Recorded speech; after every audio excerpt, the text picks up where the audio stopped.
Hello everyone, this is class 5 CTET December 2024 पर्यावरण अध्ययन।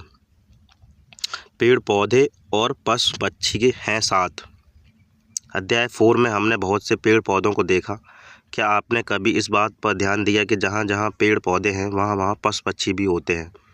ध्यान से देखिए, आपको पता लगेगा कि कुछ पशु पक्षी पेड़ों पर रहते हैं, कुछ अनेक उनके आसपास रहते हैं और कुछ तो इनके बीच भी रहते हैं।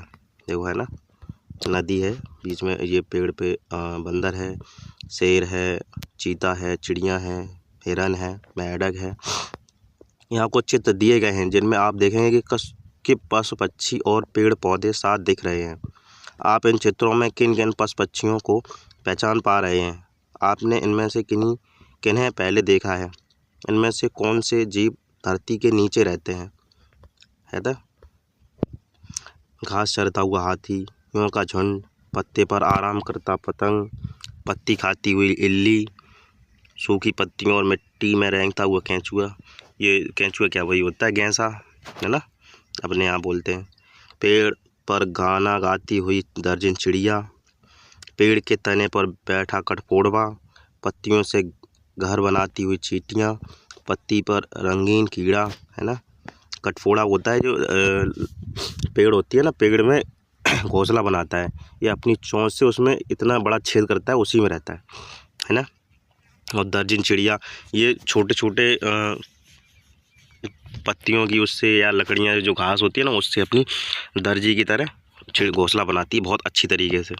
पत्ते पर आराम करता हुआ मेंढक, पत्ती पर मंडराती हुई तितली, पेड़ के तनों के कोटरे में छिपती व आराम करती गिलहरी, पेड़ के कोटर को घोंसला बनाकर रहती बसंत गौरी, है ना। मिट्टी में जीवन, ये सभी पशु पक्षी पेड़ पौधों के आसपास ही क्यों रहना चाहते हैं? किसी भी पेड़ पौधे के आसपास की मिट्टी पर खड़े हों, यदि संभव हो तो जूते या चप्पल उतार कर खड़े हों, है ना। इस तरह की मिट्टी दिखाई मिलेगी, देख सकते हैं। अपने हाथों से अपने मित्र पेड़ के पास की थोड़ी सी मिट्टी उठाइए और मिट्टी रंग में कैसी दिखती है और कैसी महसूस होती है। यह सूखी, गीली, खुरदरी, चिकनी, कठोर या दानेदार है। क्या आपने मिट्टी में पत्तियों या कीड़ों को देखा है? हाँ, ज़रूर देखा होगा। अब मिट्टी को सूंघिए कुछ दूर से और इसकी गंध को याद रखिए, है ना। खुरदरी, चिकनी, कठोर, दानेदार, कुछ भी नहीं पत्तियों में। इस गतिविधि को बारिश होने के एक दिन बाद दोहराइए। ध्यान रहे कि आप मिट्टी उसी स्थान से लें जहां से पहले ली थी। क्या आपको मिट्टी के दिखने, छूने और गंध में कुछ अंतर समझ आया? अब थोड़ी सी मिट्टी पेड़ पौधों से दूर किसी स्थान से लीजिए। क्या यह मिट्टी आपकी पहले ली हुई मिट्टी से कुछ अलग है? किस प्रकार है ना। आप अब ध्यानपूर्वक मिट्टी का परीक्षण कीजिए। किन छोटी छोटी बातों पर आपका ध्यान गया? मिट्टी पृथ्वी की सतह से सबसे ऊपरी परत है। यह उन चट्टानों से बनी है जो बहुत धीरे धीरे छोटे छोटे टुकड़ों में टूटती रहती है। इसमें पेड़ पौधों की सूखी पत्तियां, जड़ें, तने तथा मृत जानवर, कीट आदि भी रहते हैं, है ना। मिट्टी अपने भीतर रहने वाले बहुत से जीव जंतुओं के साथ जीती जागती है। इनमें से कुछ तो आप आँखों से देख सकते हैं और कुछ इतने छोटे होते हैं कि आप इन्हें नहीं देख सकते। मिट्टी की ऊपरी परत और घास एवं पत्तियों में आपको कई तरह के कीट घूमते हुए दिख सकते हैं, जैसे चींटियाँ, दीमक, छोटे कॉकरोच और टिड्डे, है ना। मिट्टी में सांप अंदर रहता है बिल बना के। वर्षा के समय जब मिट्टी गीली होती है तब आपको और भी बहुत से कीट देखने को मिलेंगे, जैसे केंचुए और कनखजूरे। इस समय आपको मिट्टी में घास भी अधिक दिखेगी और तरह तरह के पौधे भी उगे हुए दिखाई देंगे, क्योंकि नमी आ जाती है ना मिट्टी में, तो पेड़ पौधे जहाँ मतलब होते हैं वहाँ पे आ ही जाते हैं, बीज पड़े होते हैं तो उगाते हैं। वर्षा के दिनों में आपको अपने आसपास के परिवेश में पहले से कहीं अधिक पेड़ पौधे, पशु पक्षी और कीट आदि दिखाई दे सकते हैं। ये नए पौधे, पशु पक्षी, कीट आदि आखिर कहाँ से आए? यदि यह वर्षा से पहले कहाँ छिपे थे? इस बात में चर्चा कर सकते हैं। पेड़ मित्र के पास खड़े होकर अपने आसपास देखिए। आप तरह तरह के कितने जीवों को देख पाएँ, इनके बारे में बताइए और नीचे दी गई तालिका को भरिए। कूदने वाला एक छोटा कीट घास आसपास कूदता रहता है। एक पतला पौधा जो घुमावदार है, किसी दूसरे पौधे के पास कुछ नहीं, है ना।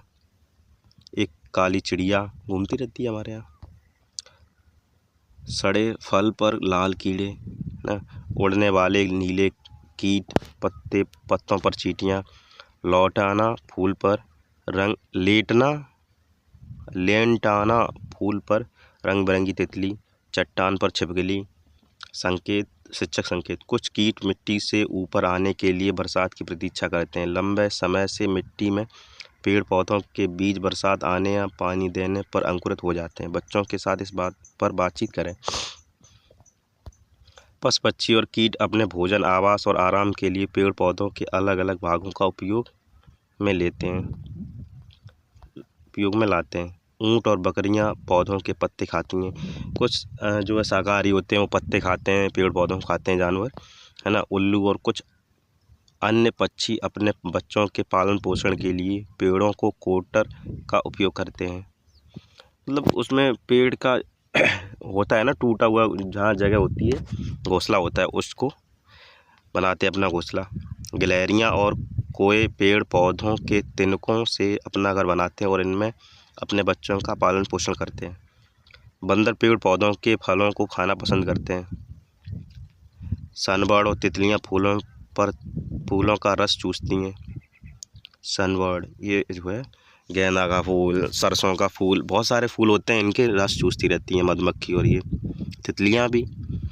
दर्जन चिड़िया पेड़ों के पत्तों को सिलकर अपना घोंसला बनाती है। दर्जन चिड़िया होती है, बड़े बड़े जो पत्ते होते हैं उनको सिल के अपना घोंसला बनाती है। चमगादड़ और तेंदुए पेड़ों की शाखाओं पर आराम करते हैं और अपना आवास बनाते हैं। चमगादड़ उल्टे लटके रहते हैं पेड़ों पर, रात में देखा होगा। और तेंदुए भी मोटी तना होता है, उस पर आराम से सोते रहते हैं। इल्ली भोजन के लिए पेड़ पौधों की पत्तियां चबाती है। इल्ली जो होती है वो अपने फसल में भी लग जाती है, वो पेड़ पौधों के पत्ते खाती रहती है। पक्षियों की बोली। आप अपनी आंखें बंद करके पक्षियों की बोली सुनने की कोशिश कीजिए। क्या आपको किसी पक्षी की बोली सुनाई दी है ना? सुनाई देगी, कान बंद करके से देखिए। पक्षियों की जिन बोलियों को आपने सुना था उन्हें एक बार फिर याद करने की कोशिश कीजिए। अलग अलग पक्षियों द्वारा निकाली जाने वाली बोलियां स्वयं भी निकालने की कोशिश कीजिए। जिन पक्षियों की बोलियां आपने सुनी, उन बोलियों और उस पक्षी का नाम नीचे लिखिए, है ना। कबूतर गुटर गूं, उल्लू और कबूतर काँव काँव करते हैं, वो अलग अलग तरीके के हैं। यदि आपको किसी पक्षी की आवाज़ नहीं सुनाई पड़ रही तो आपके अनुसार इसका क्या कारण हो सकता है? सुबह, दोपहर, शाम। ये तो सुबह सुबह ज़्यादातर चिड़ियाँ चहचहाती हैं। आइए मंथन करें, है ना। Thank you for watching.